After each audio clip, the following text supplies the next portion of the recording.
श्रुति से हम जानेंगे कि कैसे चंद्र ग्रहण के पहले, चंद्र ग्रहण के दौरान और चंद्र ग्रहण के बाद क्या उपाय करने चाहिए। एक एक करके आपको हम दिखा भी देते हैं, जानकारी दे देते हैं कि चंद्र ग्रहण के पहले आपको क्या करना चाहिए, क्योंकि धर्म के लिहाज से, विज्ञान के लिहाज से, तमाम उन क्षेत्रों के लिहाज से हम ये समझने की कोशिश कर रहे हैं कि क्या कुछ करना चाहिए। ये काम आपको पहले कर लेने चाहिए, सूतक से बचने का पहले ही कर ले उपाय।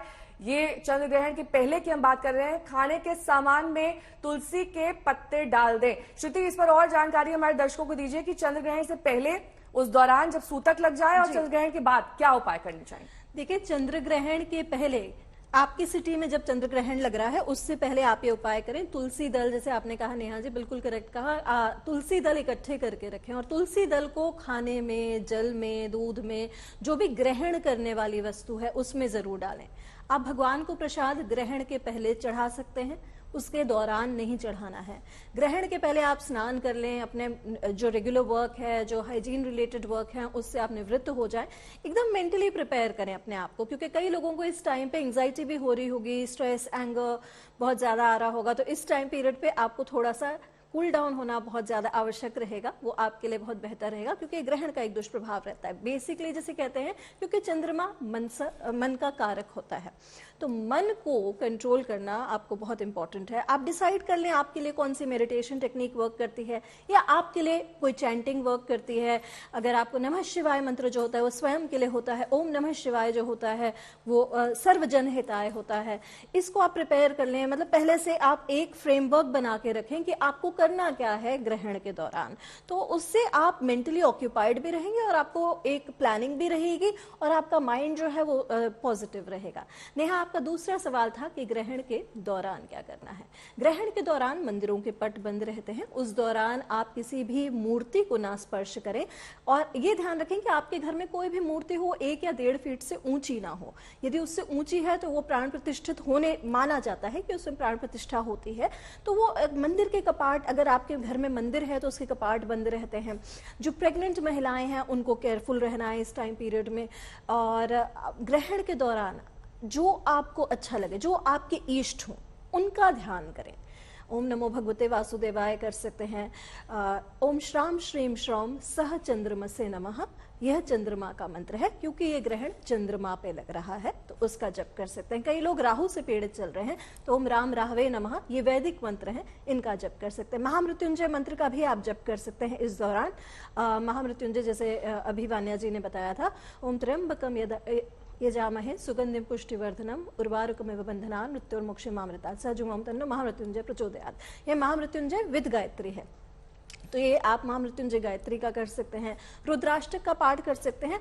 जैसे अभी संजय जी ने बहुत अच्छा बताया कि भगवान शिव को चंद्रमौली भी कहते हैं, उनके मस्तक पर अर्धचंद्र विराजमान है। तो आप भगवान शिव का अगर ध्यान करेंगे तो चंद्रमा अपने आप ही जो है वो खुश होते हैं, प्रसन्न होते हैं।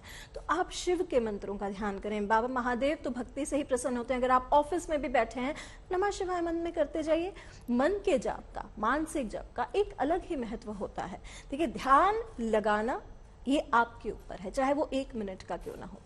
अब जब यह ग्रहण समाप्त हो जाए तो ग्रहण के उपरांत दान की बहुत महिमा होती है, क्योंकि ये ग्रहण के दौरान आप जो भी उपाय करेंगे इसमें पितृ शांति भी होती है। जिन लोगों को ग्रहण दोष है या पितृ दोष है वो उस समय पर उसका निवारण के लिए अप्रोप्रिएट मंत्रों का जप करें। जैसे मैंने बताया, राम राहवे नमः, नमः शिवाय, इनमें से कोई भी मंत्र करें। श्याम चंद्रमसे नमः, या सूर्य को भी, क्योंकि सूर्य केतु जनित है, तो राम रेम राम स सूर्याय नमः ऐसे करें, या अपनी राशि के मुताबिक जो मंत्र हो उनका जप करें। ग्रहण के उपरांत अपनी राशि के मुताबिक दान करें। जिन लोगों को अपनी राशि नहीं पता है वो एक चांदी के लोटे में, अगर चांदी का लोटा ना हो तो स्टील के लोटे में जल भर के उसमें थोड़ा दूध जरूर डालें, गंगा जल डालें, और 1 लौंग 1 इलायची डालकर महादेव का, शिवलिंग का अभिषेक करें। मंदिर में जाके करें, चाहे घर में शिवलिंग हो तो उस पर करें। और ग्रहण का दान जरूर करें। कोई सफेद वस्तु का दान कर सकते हैं। अगर आप धन प्राप्ति चाहते हैं तो लक्ष्मी जी को आज के दिन इत्र ग्रहण के उपरांत जरूर चढ़ाएं।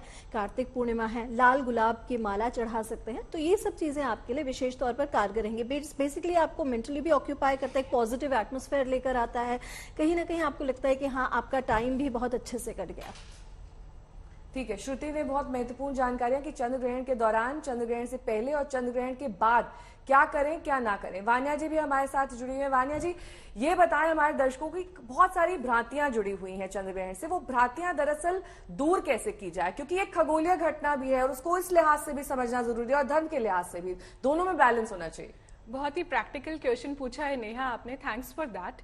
इसमें जो है, अगर आप बहुत सारी भ्रांतियां जुड़ी हुई हैं और बहुत चीजें जो हैं आजकल हम कुछ चीजें फॉलो कर रहे हैं, कुछ चीजें फॉलो नहीं भी कर रहे हैं, क्योंकि मुझे ऐसा लगता है चंद्रमा जो है हमारे मन का कारक है, तो कहीं ना कहीं वो हमें मेंटली जो है बहुत ज्यादा लाइफ में टच करता है। तो सबसे पहले जो आपकी लाइफ की अप्रोच होनी चाहिए वो पॉजिटिव होनी चाहिए, irrespective of the remedies, whether you are doing it और नॉट। आप एफर्मेशंस कीजिए, पॉजिटिव एफर्मेशंस कीजिए, अपनी सोल पर ट्रस्ट रखिए, हमेशा अपने आप को एक एफर्मेशन दीजिए, I am a powerful soul. एक छोटा सा एग्जाम्पल मैं जल्दी से कवर करूंगी। अगर आप मेंटली स्ट्रांग हैं तो आपकी अगर फिजिकल हेल्थ में कोई भी इशू आता है आप उसे ओवरकम कर जाते हैं, लेकिन आप फिजिकली कितने भी फिट हैं, अगर आप मेंटली स्ट्रांग नहीं हैं तो आप लाइफ में कोई भी डिसीजन पॉजिटिवली नहीं ले पाते हैं, उस डिसीजन के 100% रिजल्ट नहीं आ पाते हैं। तो हमें लाइफ में इमोशनली बैलेंस्ड होना बहुत ज्यादा जरूरी है, हमें स्पिरिचुअली बैलेंस्ड होना भी जरूरी है, अपने इनर कोर को हमें स्ट्रांग रखना है।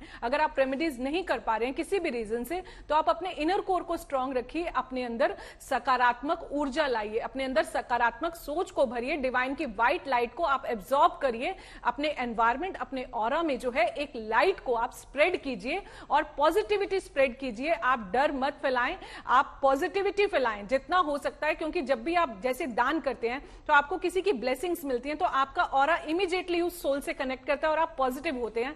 तो इसी तरह जितना हो सके आप बिल्कुल फियर में ना जाएं, नेगेटिविटी में ना जाएं, क्योंकि चंद्र ग्रहण है, मन का कारक है, थोड़ा सा हिट कर सकता है, लेकिन आप अपने, जब आप अंदर से स्ट्रांग है, आपकी विल पावर स्ट्रांग है, आपकी सोल पावर स्ट्रांग है, तो जल्दी से चीजें आपको हिट नहीं करेंगी। आप मेडिटेशन करते रहिए, ग्रहण के बाद आप स्नान, गंगा जल से स्नान जरूर कीजिए, और दान का, जैसे कि श्रुति जी ने भी बताया, दान का बहुत ज्यादा महत्व है। तो आप कोई भी सफेद चीज दान कर सकते हैं, अपनी राशि के अनुसार भी आप दान कर सकते हैं,